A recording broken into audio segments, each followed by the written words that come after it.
Morning po Ma'am CD. So ito po yung ating sewing machine. So ito po yung kanyang catalog, yung daming freebies at yung transformer po Ma'am. Okay? So ito po Ma'am, tatandaan niyo po Ma'am, ito po yung ilaw dito sa LCD. Pag malabo, pwede niyo po ito i-adjust Ma'am. Okay, tsaka wag niyo po kakalimutan yung wire natin isasaksak dito Ma'am. So ganito po siya Ma'am, ang pag setup sa ating sewing machine po. Panoorin niyo po siya sa ating YouTube channel, Mato Panumpang Vlog, at saka sa Facebook page natin, Mato Sewing Machine Vlog. Doon po tayo magbibigay ng mga demo tutorial once na may concern po kayo sa ating sewing machine Ma'am CD. So maraming salamat, God bless, and advance Happy New Year po Ma'am CD. So ito po yung outlet natin, isasaksak natin yung ating transformer. Then yung wire ng ating sewing machine, dito po natin isasaksak yan. Then power on and off po Ma'am. Okay, so ayan po yung LCD niya, may ilaw po siya. Pag naging malabo po siya, let's say napindot niyo po na ganyan, so dito po tayo mag-adjust po Ma'am. Ayan. Okay, so maglalagay po tayo Ma'am ng sinulid Ma'am sa itaas. Ito po siya Ma'am, ayan. Then ilalagay po natin ito Ma'am. Ayan. Okay, so kukunin natin yung ulo ng sinulid natin Ma'am. Then na step 1, then step 2, ito po siya Ma'am, ayan. Okay, so step 3, dire-diretso po siya Ma'am. So kailangan po yung pressure pot natin Ma'am, nakataas po yan. Huwag po siya nakababa. Pag maglalagay po tayo ng sinulid siya, itaas. So itataas natin ito Ma'am, ayan. Then dire-diretso, then dito po siya Ma'am, ayan po. Then sumunod naman po dyan Ma'am, ito kasi panay ang ano nito. So ayusin natin yan Ma'am. Ayan. Ayan. Okay, so ididiretso po natin siya Ma'am. Dito sa may maliit na spring, ngayon po siya Ma'am. Then ipasok niya po siya sa butas ng karayom po Ma'am. Pwede niyo po ito Ma'am aralin kung paano to ginagamit po Ma'am. Ayan. Automatic shooter thread.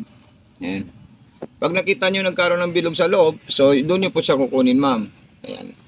Okay, so nakuha ko na po siya. Yung sa ilalim naman po Ma'am, so itaas niyo to ulit yung pressure pot, iangat ito, kunin niyo to, so ito po siya Ma'am.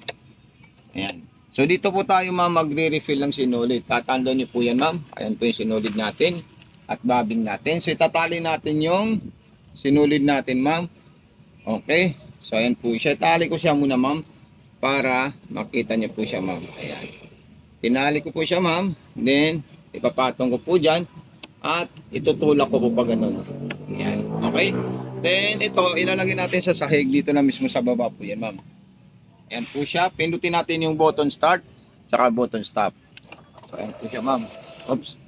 So kailangan natin muna tanggalin yung sinulid natin dahil nakalagay pala tayo ng sinulid Ma'am sa karayom. So kailangan po natin yan tanggalin Ma'am. Okay. So ito po siya. Tanggalin muna natin Ma'am ha. Ayan. So okay. Start button. So ayan po siya Ma'am. Ayan. Huwag niyo po kalimutan tanggalin Ma'am yung sinulid sa karayom pag magre-refill kayo ng sinulid. So tatanggilan ko na po siya Ma'am kasi nakapagpundo po ako ng sinulid Ma'am. Okay. Then ilalagay ko na po siya Ma'am sa ilalim. Ayan. Ang paglagay po nito makikita niyo po siya Ma'am, may maliit na biyak po doon. So doon po natin isasabit yung sinulid natin. Ayan po siya Ma'am. Okay. So ganyan lang po siya Ma'am. Then ito po yung sinulid natin. Step 1. Ayan, kailangan po Ma'am maipit dito at tumunog. Kasi pag hindi po siya tumunog, hindi po accurate. Ayan, ganyan po siya Ma'am ha. Almado lang po Ma'am.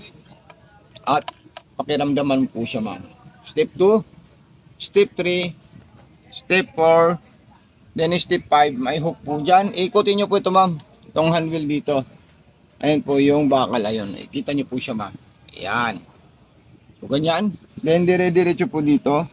At nakataas po yung pressure pot natin. Ibaba natin Ma'am. Then gaganito po natin siya Ma'am. Ayan. So ito na po siya Ma'am. Ayan. Oops. Nahila ko. So ulitin ko po siya Ma'am. Para mapalo nyo po palagi. Ayan. Doon po natin hihilain sa likod. Okay. So ipapakain natin sa kanya. Ikutin natin ito Ma'am. Para makain niya po yung sinulid sa ilalim. So makikita ni po yung dalawang sinulid. Ayan po siya. Ang rotation nito Ma'am. Paharap. Paikot. Ayan. Pababa.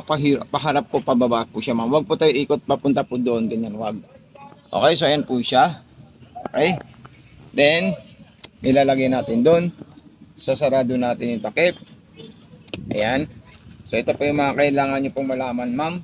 sign. So ito po siya ma'am. Ayan, pipindutin nyo lang po siya. Then kung gusto nyo pong malalayo po yung agwat po ma'am, i-adjust ko lang po sa low speed.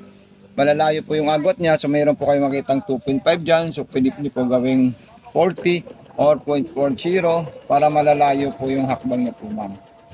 So ito na po siya ma'am. Ayan. Check lang natin yung masinsin. Then yung mga malalayo. Then ito naman po yung sa ilalim po ma'am. Napaka-solid po siya ma'am at napakaganda. Then isunod naman po natin dyan ma'am yung zigzag. Okay, or aging. Aging muna ma'am. Ito, ang aging po tayo sa gilid. Ito po siya. Ayan. Yung aging po ma'am, wala po tayong makikita ano dyan. So steady lang po siya ma'am. Okay. So wider lang po yung pwede niyo po magamit dyan. Ayan po yung aging niya ma'am. Ayan po siya. Makikita niyo po siya. Gumagana talaga siya ma'am. Ayan. Then sa zigzag naman po ma'am. Okay. Zigzag. Ito po siya. Ayan. So may makita kang dalawang number. 50 at 20. So pwede niyo po siya baguhin. Pwede rin po siya steady po ma'am. Okay. Yung mga drawing niya po ma'am. Nandito po siya ma'am. Ayan. Paano po yung gusto niyo pong drawing. So pwede niyo po siya gamitin ma'am. Ayan. Kasi ito pong gusto natin. Ayan. Tuloy-tuloy mo lang po siya ma'am at gagawa na po siya ng drawing niya ma'am. Or embroidery po ng ating sewing machine. So, ayan. Okay. So ito po siya ma'am. Ayan. Ayan po yung ginawa niyang embroidery niya po ma'am. Okay. So gagawa naman po tayo ng pangalan. Para makita niyo po ito po yung papangalan. Japanese version. 3 beses. Ayan. So ilalagay ko lang po yung mato. Ayan po siya. Ayan, punta naman po ako dito. Pabalik naman po ako dito. At ipakasa ko. Wala na yung ko. Ayan. So, okay. So mato po yung gagawin niya. Gagawin niya po ma'am. So napakadali lang po siya ma'am. Basta ang importante po ma'am, kayo po ay mag-PPM sa aking Facebook page para sa mga tutor limo, cost and specs ng ating sewing machine sa Mato Sewing Machine Vlog. Okay. So i-cutter natin siya ma'am. Long press lang po ito ma'am. Ayan. So automatic na po yan ma'am. Kakat niya po yung tela natin. Ayan po siya ma'am. Okay. So kakat niya lang po ma'am yung ating mga sinulidan ng nito po ma'am. Okay. So ang gagawin natin sunod po dyan is paglalagay po tayo ng button holder para makuha niyo po kung paano po ma'am. Tatanggalin po natin ito. Ayun po siya ma'am. Papress ko po yung kulay black po sa likod. Ayan. Babagsak na po siya ma'am. Then maglalagay po tayo ng sinulid ma'am sa itaas. Okay. So madali lang po yan ma'am. Ito kasi pwede nyo po ilagay siya dito ma'am. Dito na lang po siya sabit ma'am. At huwag nyo na po ito gamitin. Kasi nahuhulog po siya. So ganito lang po siya ma'am. Basta may sabit nyo lang po siya ma'am dito para hindi mahulog. Ayan, ganyan lang po siya ma'am. Then step 1. Then step 2. Step 3. Then step 4. Then step 5. Ayun po yung arrow niya po ma'am. Ayan. Okay. Then step 6. So ganyan lang po siya ma'am. Then ilalagay natin ito or unahin mo natin yung bobbing natin. Sinulid natin sa karayom. So ayan po siya ma'am. Okay.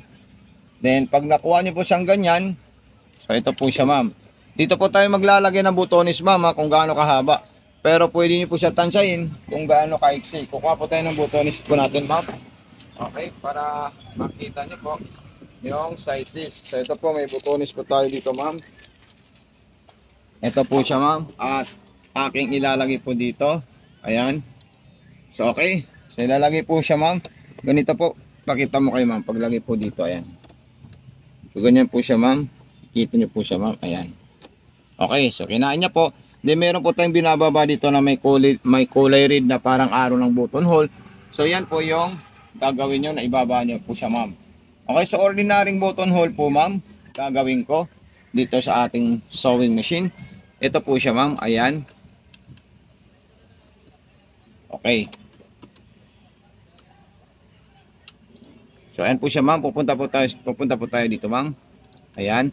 Pagpunta niyo po siya, itokod niyo lang po siya ma'am. Then pindutin niyo na po ito ma'am. Ayan.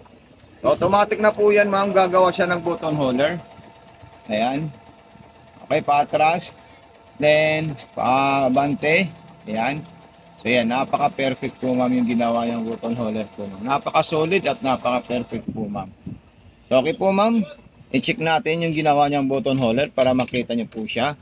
Mas maganda po ma'am, i-cutter niyo lang po siya ma'am. Ayan. Ganyan. Kumpara mo sa gagamitin niyo yung gunting sa sinulid niya. Mas advisable po ma'am kung ikakater nyo lang po siya ma'am. Okay, so ayan po siya. Then, gunting natin siya kasi mahaba masyado yung sinulid natin. So ayan po siya ma'am, itataas nyo po ito ma'am. Okay, pagtaas nyo po yan, bababa nyo po ito ulit. Ayan, natanggal na po. At ilalagay po natin yan. Then, ayan po siya ma'am. Okay, pasok natin doon. Ilagay natin yung napakaraming ano natin. Previous natin ma'am. Ayan, sobrang dami. Grabe, solid talaga siya ma'am. Ayan. Then, ilalagay ko po ito. At ito rin po siya ma'am. Ayan. Ipungan natin saan natin ito pwede may lagay mamaya. Makalaki, okay? So, thank you po ma'am. God bless and more power po ma'am. So, kompleto na po yung ating